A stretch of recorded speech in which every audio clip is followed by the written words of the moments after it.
Hello friends, I am Yogendra Agarwal and you are watching your own YouTube channel Commerce Mantra by Yogendra sir, where you get something new, where you get a new style of teaching, where you get a new style of study.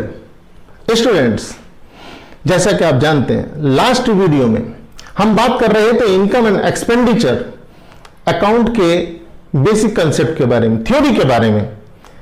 Students, आज मैं बात करने वाला हूं हम income expenditure account का numerical कैसे solve करते हैं, आसान तरीके से कैसे सॉल्व करते हैं। हम इनकम एंड एक्सपेंडिचर अकाउंट बनाते वक्त जो कुछ टर्म्स यूज होती हैं, आज मैं उन टर्म्स के बारे में भी थोड़ा सा डिस्कशन करूंगा।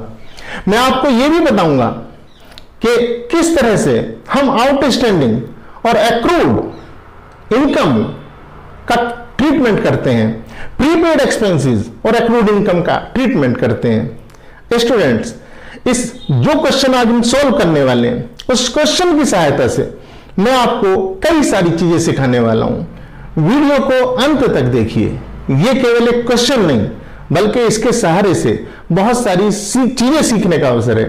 वीडियो को अंत तक देखिए। अगर आप अभी तक इस कॉमर्स मंत्र फैमिली का हिस्सा नहीं है तो इस चैनल को सब्सक्राइब कीजिए। Students, income and expenditure account के लिए मैंने एक क्वेश्चन यहां लिखा हुआ है। मैं एक साइड हो जाता हूं। सबसे पहले तो आप इसका स्क्रीनशॉट ले लीजिए, फिर मैं इसे सॉल्व करता हूं और सॉल्व करने के बाद आप एक स्क्रीनशॉट ले लेंगे, ठीक है?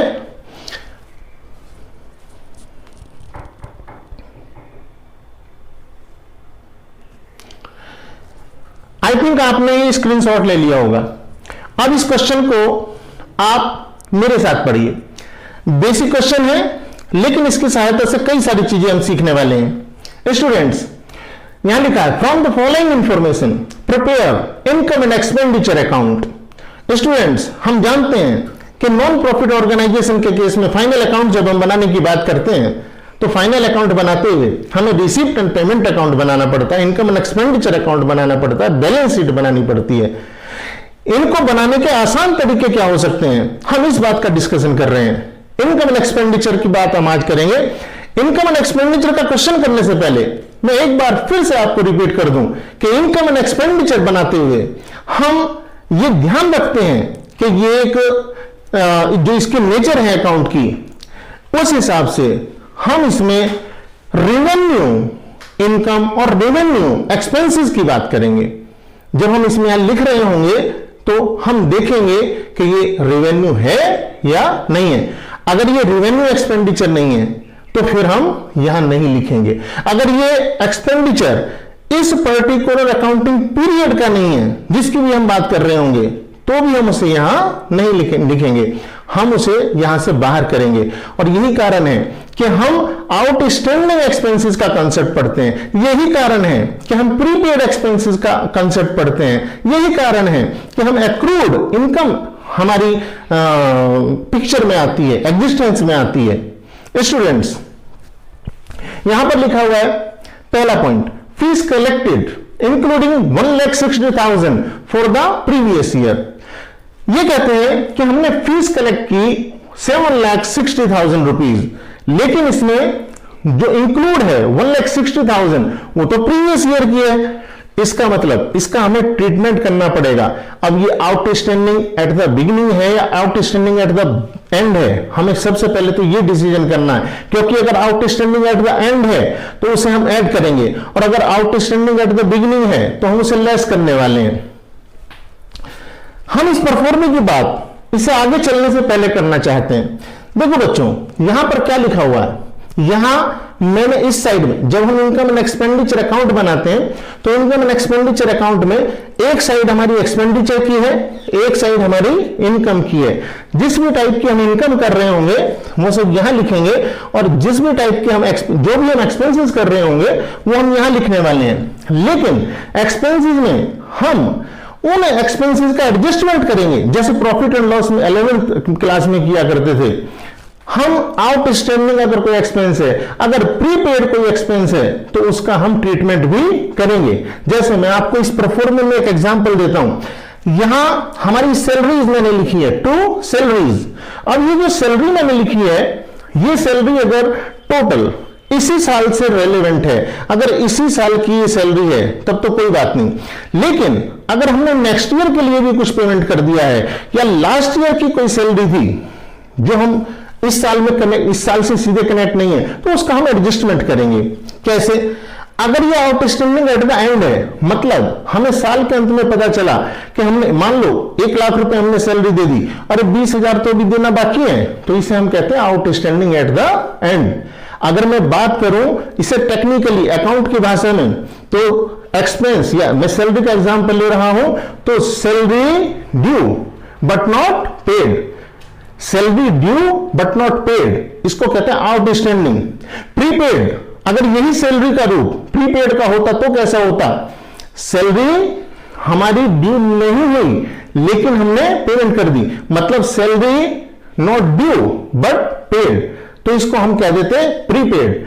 हमारा कोई भी एक्सपेंस, उसका नेचर वो आउटस्टैंडिंग है प्रीपेड, इस बात से ही तय होगा, मतलब इसे रटने की जरूरत नहीं है।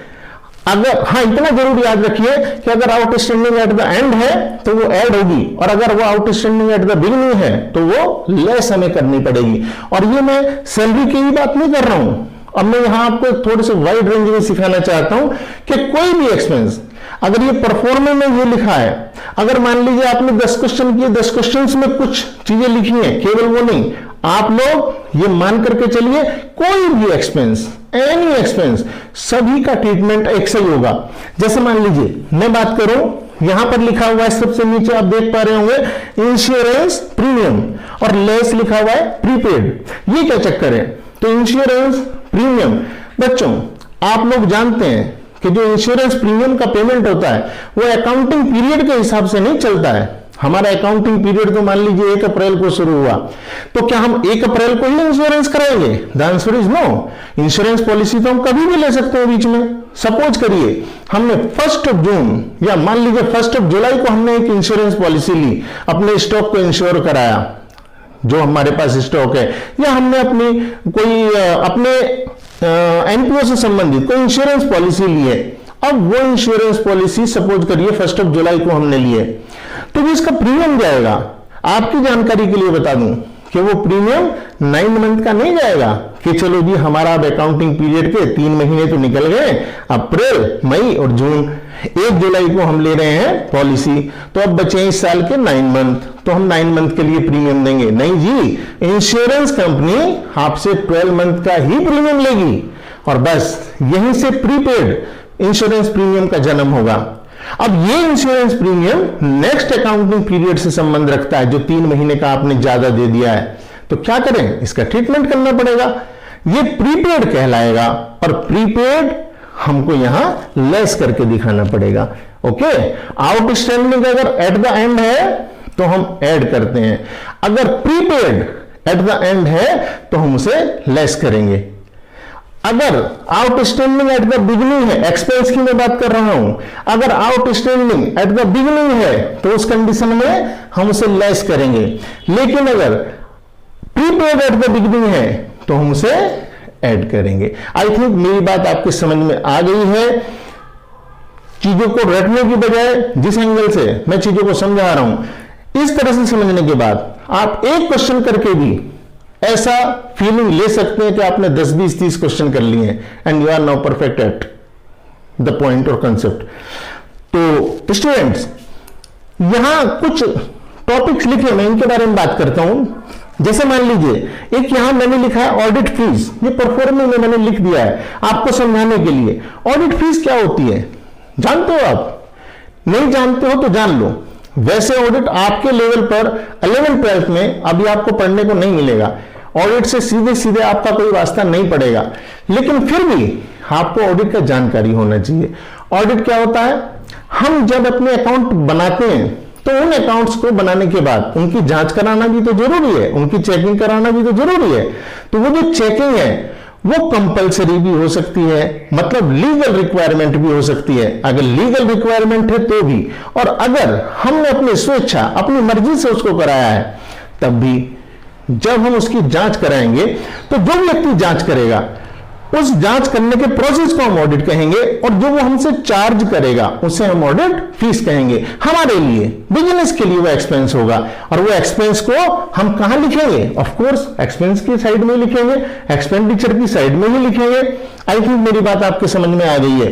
तो हम जितनी भी चीजें यहां लिखने वाले हैं, जितनी भी चीजें यहां इस क्वेश्चन में, इस पर्टिकुलर क्वेश्चन में होंगी, उन्हें बस हम put the value get the answer वाली बात रह जाएगी।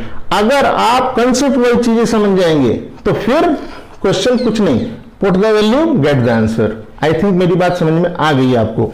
देखो यहां सबसे पहले फीस कलेक्टेड इंक्लूडिंग, अब ये फीस हमें सोचना है इसका नेचर, ये इनकम है या एक्सपेंडिचर है? ऑफ कोर्स फीस कलेक्टेड है, मतलब हमारी इनकम का रूप है। तो हम क्या करेंगे? बाई फीस, हमारा यहां लिखा हुआ है बाई फीस। कितने हैं फीस हमारी? 7,60,000, 7,60,000। आउटस्टैंडिंग एट द एंड हमारी कितनी फीस? ये कहते हैं फॉर द 1 लाख, तो लेकिन हमारी प्रीवियस ईयर के लिए 1 लाख रुपए, 1,60,000 रुपए हमारी फीस प्रीवियस पीरियड के लिए है। तो हम इसे क्या करेंगे? क्योंकि ये पिछले साल की है, तो पिछले साल का होने का, प्रीवियस पीरियड का होने का मतलब एट द बिगिनिंग होगी। एट द बिगिनिंग का मतलब है अगर कोई आउटस्टैंडिंग एट द बिगिनिंग है तो हम उसे यहां लेस करके दिखाएंगे। कितनी है? 1,60,000।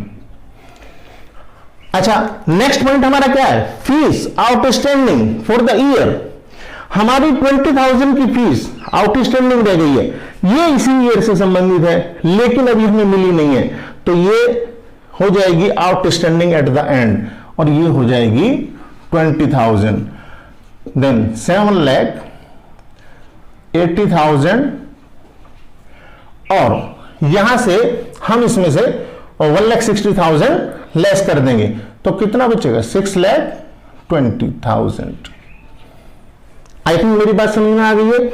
अगर किसी बच्चे को दिक्कत है तो वो मुझे कमेंट बॉक्स में जरूर करके बताना कि सर ये चीज हमें ऐसे समझ में नहीं आई थी, क्योंकि जो आसान तरीके से समझाने का, इनकम एक्सपेंडिचर को समझाने का हो सकता है, मैं उसी तरीके से आपको समझा रहा हूं।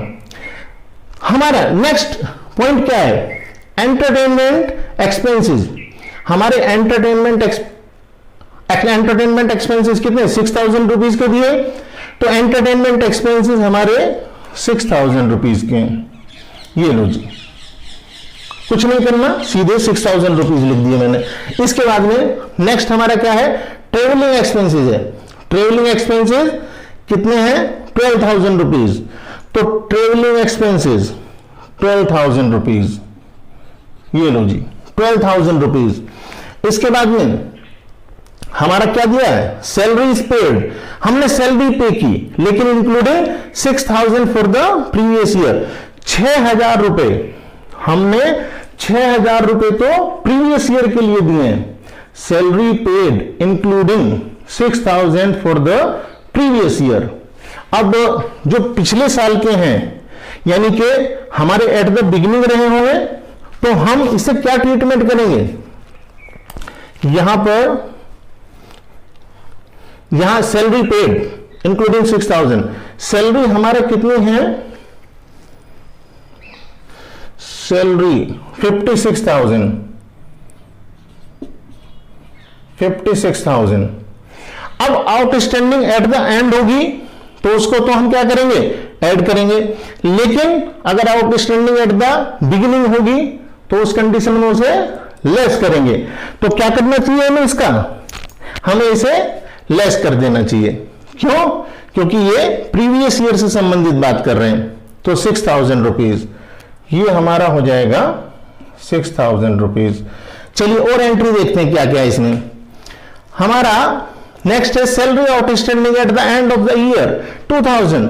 हमें 2,000 रुपए एट द एंड भी दिए हुए, यानी कि हमने अभी इनका पेमेंट नहीं किया है, तो ये हमारा एट द एंड 2,000, ये 56, ये हो जाएगा 58,000 रुपीज, और ये लेस करके 52,000 रुपीज। आई थिंक बात समझ में आ गई होगी। ठीक है, इसके बाद नेक्स्ट हमारा क्या दिया है? ये टूर्नामेंट एक्सपेंसेस दिए हैं और ये हैं 24,000 के टूर्नामेंट एक्सपेंसेस, 24,000 के। स्टूडेंट्स एक बात मैं फिर से रिपीट कर दूं, क्वेश्चन के सॉल्यूशन आपको किसी भी बुक से मिल सकते हैं, किसी भी वीडियो से यूट्यूब पे मिल सकते हैं, लेकिन हम क्वेश्चन करते हुए क्या सोचते हैं, क्या हमें सोचना चाहिए क्वेश्चन को आसान बनाने के लिए, मैं वो बताने की कोशिश कर रहा हूं। तो क्वेश्चन का सॉल्यूशन उतना महत्वपूर्ण नहीं है, क्वेश्चन को करते कैसे हैं ये सीखना ज्यादा महत्वपूर्ण है। एंड आई थिंक आप लोग इस चीज को सीख रहे हैं। नेक्स्ट हमारा टूर्नामेंट एक्सपेंसेस के बाद में मीटिंग एक्सपेंसेस दिया गया है और मीटिंग एक्सपेंसेस कितना है 36,000 रुपीज। ये लीजिए 36,000 रुपीज। इसके बाद में हमारा रेंट कितना दिया 20,000 रुपीज। रेंट है हमारा 20,000 रुपीज। इसके बाद में हमारा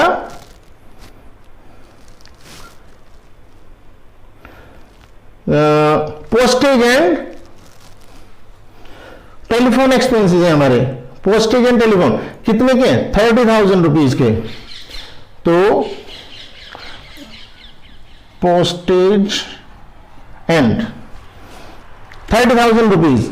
इसके बाद printing and stationery 8,000 rupees. Printing and stationery 8,000 rupees. इसके बाद हमारा डोनेशन रिसीव्ड, डोनेशन कितना रिसीव किया है इन्होंने, डोनेशन रिसीव किया है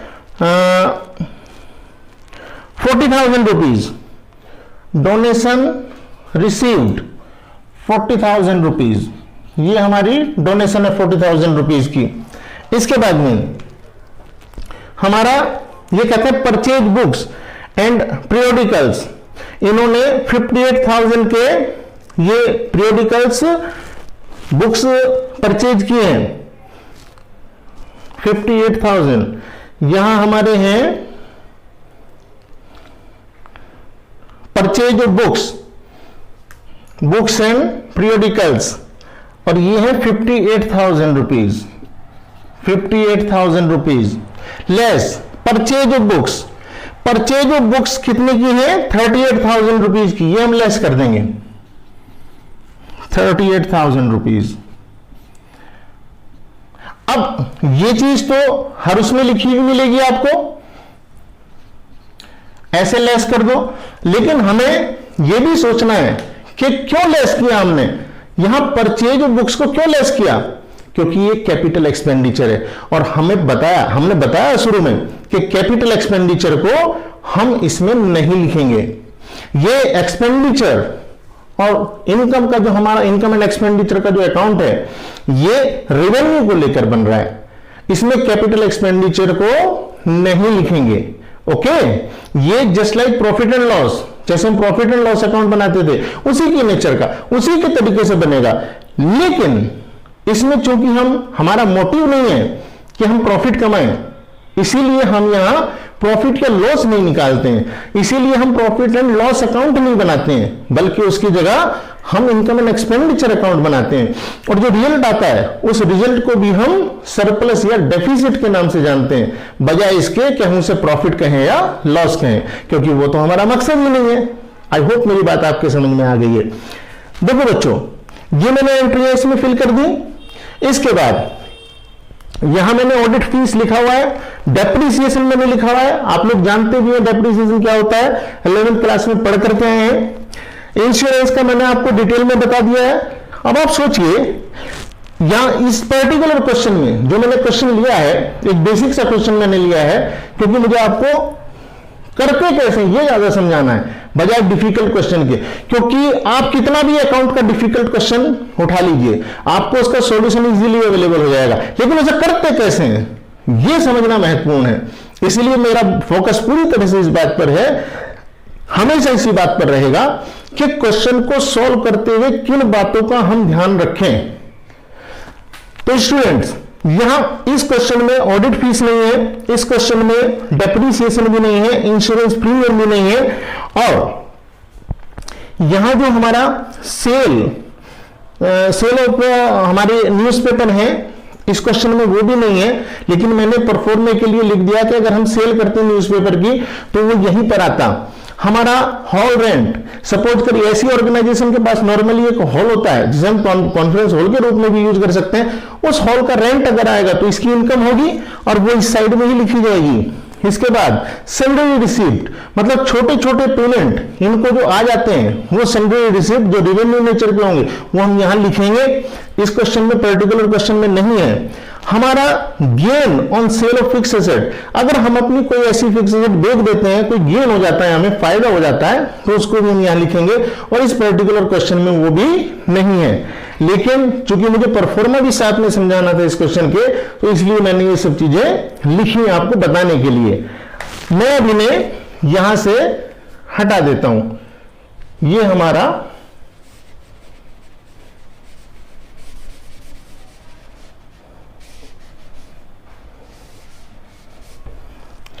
यहां से भी ये ऑडिट फीस से लेकर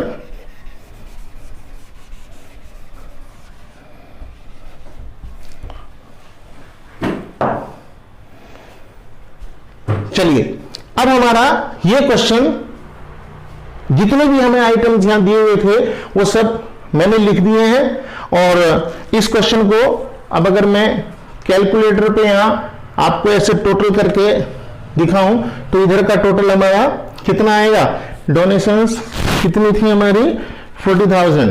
ओके, तो इधर का टोटल कितना हो गया 6,60,000।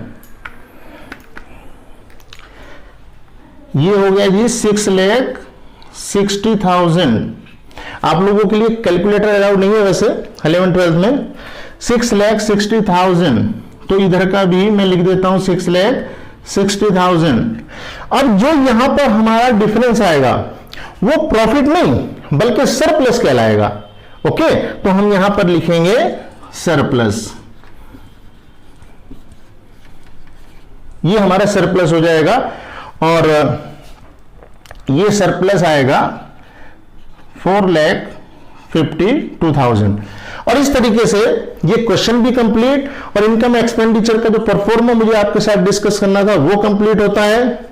मैं एक बार फिर कहता हूं, अगर आप अभी तक आप इस कॉमर्स मंत्र फैमिली के हिस्सा नहीं है, इस परिवार के सदस्य नहीं है, तो इस चैनल को सब्सक्राइब कीजिए और बेल आइकन को प्रेस करना मत भूलिए, क्योंकि पढ़ने का यह तरीका अगर आपको पसंद आता है और आप इसे देखना चाहते हैं तो फिर इसके लिए आपको इसे सब्सक्राइब कर देना चाहिए। Okay, thank you.